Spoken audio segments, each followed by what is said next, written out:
तो आज हम बात करने वाले हैं एक ऐसी कहानी की जिसका नाम है मौत का नाच। और यकीन मानिए, ये नाम बिल्कुल सही है।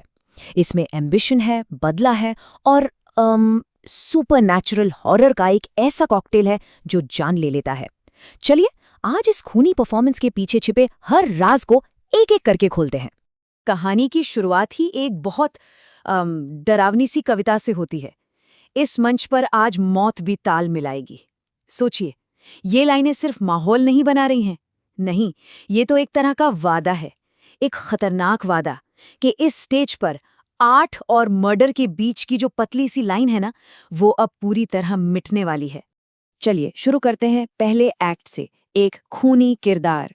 और इस किरदार की कहानी शुरू होती है तारा से। तारा एक डांसर है जिसके सिर पर आप कह सकते हैं सब कुछ छिन जाने का खतरा मंडरा रहा है। और हम देखेंगे कि कैसे एक मामूली सा ऑडिशन उसके लिए जिंदगी और मौत का सवाल बन जाता है। तो स्टेज पर आमने सामने हैं 2 डांसर्स, लेकिन इनकी दुनियाएं बिल्कुल अलग। एक तरफ है तारा, जिसके लिए ये ऑडिशन बस एक रोल नहीं है, ये उसकी आज़ादी का आखिरी टिकट है। अगर ये नहीं मिला तो उसे एक ऐसी शादी में बांध दिया जाएगा जो वो कभी नहीं करना चाहती।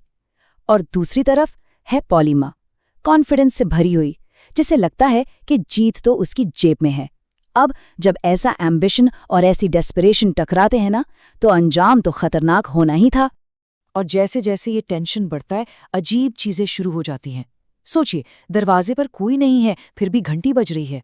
बंद कमरे में अचानक बर्फीली हवा का झोंका, उसका फोन पता नहीं कैसे पानी में भीगा हुआ मिलता है। और फिर ट्रेन प्लेटफॉर्म पर वो औरत सफेद साड़ी में, बिल्कुल खाली आंखें, जो सिर्फ और सिर्फ तारा को घूर रही हैं। ये सिर्फ इत्तेफाक नहीं हो सकते, ये तो एक चेतावनी है। अब कहानी में एंट्री होती है एक नए प्लेयर की, इन्वेस्टर जेम्स। और वो डायरेक्टर थापा को एक बड़ी अजीब सी चेतावनी देता है। वो कहता है, एक एहसान के बदले एहसान ज्यादा दिन नहीं चलता। अब सुनने में ये कोई बिजनेस डील लग सकती है, पर असल में ये एक धमकी है। इससे एक बात तो साफ हो जाती है कि इन दोनों के बीच कोई गहरा, बहुत पुराना राज दबा हुआ है।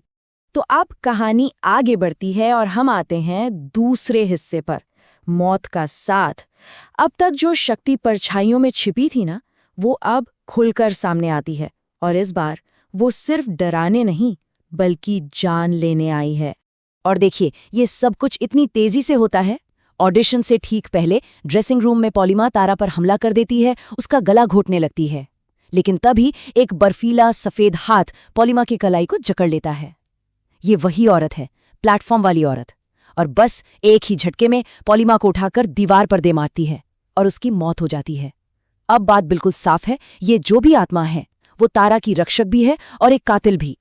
तो अब सबसे बड़ा सवाल यही खड़ा होता है ना, कि क्या ये आत्मा सच में तारा की मदद कर रही है, या फिर उसे अपने किसी और भी भयानक मकसद के लिए सिर्फ इस्तेमाल कर रही है। भाई, उसने तारा के रास्ते का सबसे बड़ा कांटा तो हटा दिया, ये बात सच है, लेकिन इसकी कीमत एक जान है। तो इसका असली खेल क्या है? पॉलीमा की मौत के बाद ना, कहानी का फोकस पूरी तरह बदल जाता है। अब ये सिर्फ एक ऑडिशन की कहानी नहीं रही, ये एक गहरे पुराने राज की तरफ मुड़ जाती है। तो चलिए पर्दा उठाते हैं अतीत की आहट से। तो पॉलीमा की जगह अब तारा को मिल गई है। वो रिहर्सल कर रही है, लेकिन जो होता है वो बहुत ही डरावना है। उसका डांस अचानक से, मतलब अलौकिक रूप से परफेक्ट हो जाता है। ऐसा लगता है जैसे कोई अनदेखी शक्ति उसके शरीर को कंट्रोल कर रही हो, उसे नचा रही हो। और डायरेक्टर थापा, वो ये सब देखकर कांप जाता है, क्योंकि वो जानता है ये डांस तारा का हो ही नहीं सकता। जब थापा गुस्से में उससे सच पूछने की कोशिश करता है, तो तारा की आंखों में एक अजीब शैतानी सी चमक आती है, और उसके मुंह से जो आवाज निकलती है वो तारा की है ही नहीं। वो पूछती है, वरना क्या बेबी, फिर से मारोगे? बस ये एक सवाल थापा के अतीत के सारे दबे हुए राज को बाहर ले आता है। थापा के मुंह से डर के मारे सिर्फ एक ही नाम निकलता है, चंदा। और बस यहीं से कहानी का असली रहस्य खुलना शुरू हो जाता है। तो सवाल अब ये है, आखिर ये चंदा है कौन? और अब हम पहुंचते हैं कहानी के बिल्कुल दिल में, वो हिस्सा जो सब कुछ बदल देगा। 7 साल पुराना सच। अब हर सवाल का जवाब मिलने वाला है और हमें चंदा की पूरी दर्दनाक कहानी पता चलेगी। चंदा की आत्मा अब और इंतजार नहीं करती। वो सीधे डायरेक्टली तारा के दिमाग में घुस जाती है, उसका सिर पकड़कर उसे जबरदस्ती अपनी यादों में खींच लेती है। अब तारा सिर्फ एक सुनने वाली नहीं है, वो मजबूर है चंदा की आंखों से 7 साल पहले हुए हर एक जुल्म को देखने के लिए। और जो सच सामने आता है वो बहुत ही भयानक है। देखिए, 7 साल पहले चंदा इस प्ले की लीड एक्ट्रेस थी और वो इन्वेस्टर जेम्स के बच्चे की मां बनने वाली थी। जब चंदा ने उसे धमकी दी कि वो ये सच सबके सामने ले आएगी, तो उसे हमेशा के लिए चुप कराने का फैसला किया गया। पहले थिएटर के क्लर्क ने पीछे से रॉड से हमला किया और जब वो जख्मी होकर नीचे पड़ी थी, तब जेम्स की पत्नी मिया उसने चंदा को पानी की एक बाल्टी में डुबोकर मार डाला। तो मतलब ये कोई एक कातिल नहीं था, ये तो एक पूरी साजिश थी। जेम्स वो शादीशुदा लवर जिसने इशारा दिया, मिया उसकी पत्नी जिसने असल में जान ली, और वो क्लर्क जो इस खूनी खेल में उनका साथी बना। इन तीनों ने मिलकर एक जिंदगी खत्म कर दी। तो सच अब सबके सामने है और अब वक्त है हिसाब बराबर करने का। तो चलिए चलते हैं कहानी के आखिरी सबसे धमाकेदार हिस्से की तरफ, इंतकाम का आखिरी नाच। तो वो रात आ ही गई, शो की रात। स्टेज पर तारा ऑडियंस के लिए परफॉर्म कर रही है। उसके हर एक कदम में एक गहरा राज छिपा है।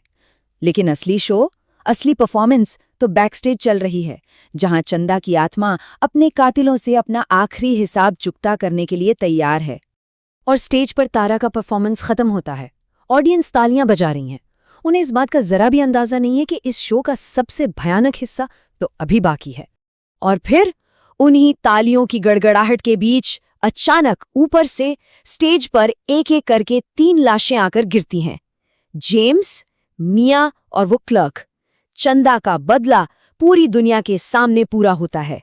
ये सच में मौत का नाच था। तो इसके बाद क्या होता है? खैर, थिएटर में तो भगदड़ मच जाती है। कुछ वक्त बाद तारा अस्पताल में थापा से मिलने जाती है। थापा अपना गुनाह कबूल करता है कि उसने हत्या तो नहीं की, पर सच जरूर छिपाया। और फिर वो तारा को एक ऑफर देता है कि नए इन्वेस्टर्स के साथ इस शो को फिर से शुरू करते हैं। और तारा वो बस मुस्कुराकर हाँ कह देती है, जैसे कुछ हुआ ही ना हो। और यहीं पर ये कहानी हमें एक बहुत ही परेशान करने वाले सवाल के साथ छोड़ जाती है। क्या तारा अब वाकई में आज़ाद है, या वो हमेशा के लिए चंदा की परछाई बनकर रह गई है? या फिर एक और डरावना ख्याल आता है, क्या हो अगर तारा की अपनी एम्बिशन, उसका अपना लालच चंदा की आत्मा से भी ज्यादा खतरनाक था और उसने बस अपना रास्ता साफ करने के लिए उसे इस्तेमाल किया? इसका जवाब अब आपको खुद सोचना होगा।